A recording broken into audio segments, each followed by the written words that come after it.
And like I always say, if there's one thing to get back on Destiny, or at least check in for, it's to see what cosmetics you can get for free with your earned currency.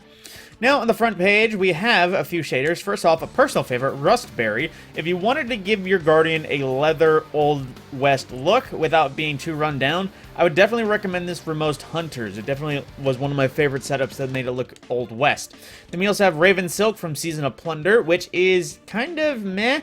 I think this was basically the shader that was put on all of the seasonal armor for the time, and if you wanted to put it on other armor, it existed. Then for a transmat, we also have the Dark Blade effects, which is spawning out of a regular Hive sword, not the Dark Blade axe. And then we also have the Tyrant's Vision, which, to put it simply, is a Ikelos frame set for the Eyes of Tomorrow rocket launcher. Very well themed, very appropriate considering that Ikelos was a Clovis Bray thing, and so is that rocket launcher. Then we also have the Feast of Feelings from Season of Plunder, which, if I recall, is basically just a person just sitting there and eating a holographic ice cream. If it would like to load, we'll come back to that. And then everything else for shaders, we have Grayscale Undergrowth, which, as probably presumed, is just going to be a lot of bland gray. Once that one likes to load as well. And then we also have Biolume, which is a very bright, I wouldn't say pearlescent, but think of it like a carbon fiber blue and green look to it. It's pretty solid, probably a little bit better on weapons, though.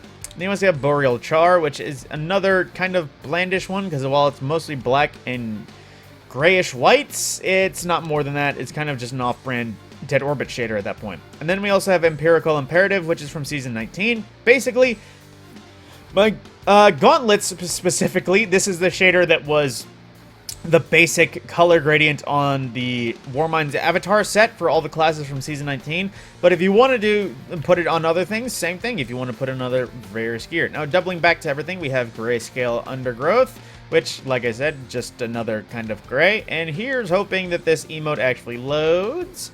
Yep, there you go. You just kind of sit in the rain and eat ice cream like you just went through a bad breakup. But then you pretty much just bail on it like you were feeling better. And then into transmats, we have the Hive Arrival, which is an OG Destiny one, spawning out of the Night Barrier Shield. And then we also have the Fallen Arrival, another OG, which is spawning out of a Servitor, even though I'm pretty sure there is another just called Servitor entrance. And the Cabal Shield Breaker, which is you spawning out of Cabal HUD effects, not even a Cabal Shield, though. And then for our main ticket items, we have the Sombra Dance, which is just another one of those dances, in case people wanted to enjoy. Then the VR Exploration, which I guess is just you putting on VR goggles and being an idiot in VR.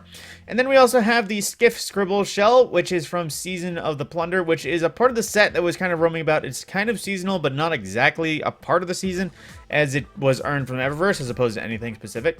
And we also have Exohelion from Season 19, Season of the Seraph, which is a pretty solid looking ship. I'm not gonna lie, I probably would pick it if I didn't have Platinum Starling, but of course I have a personal favorite that kind of keeps it from there.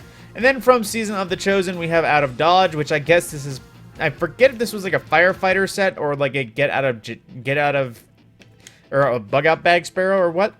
And then we also have the Hel Hadade ornament, which is basically an awoken look for Crimson, which if I don't recall, or if I recall correctly, is actually a little bit pay to win because it has crystal clear sights in comparison to regular Crimson, which is kind of blocky and hard to look through. And then we also have the Sterling Arbiter projection going back to Season 11 with the Tree of Silver Wings, which per the usual, it is a ghost projection and the last thing anyone should be worrying about in terms of the Eververse store.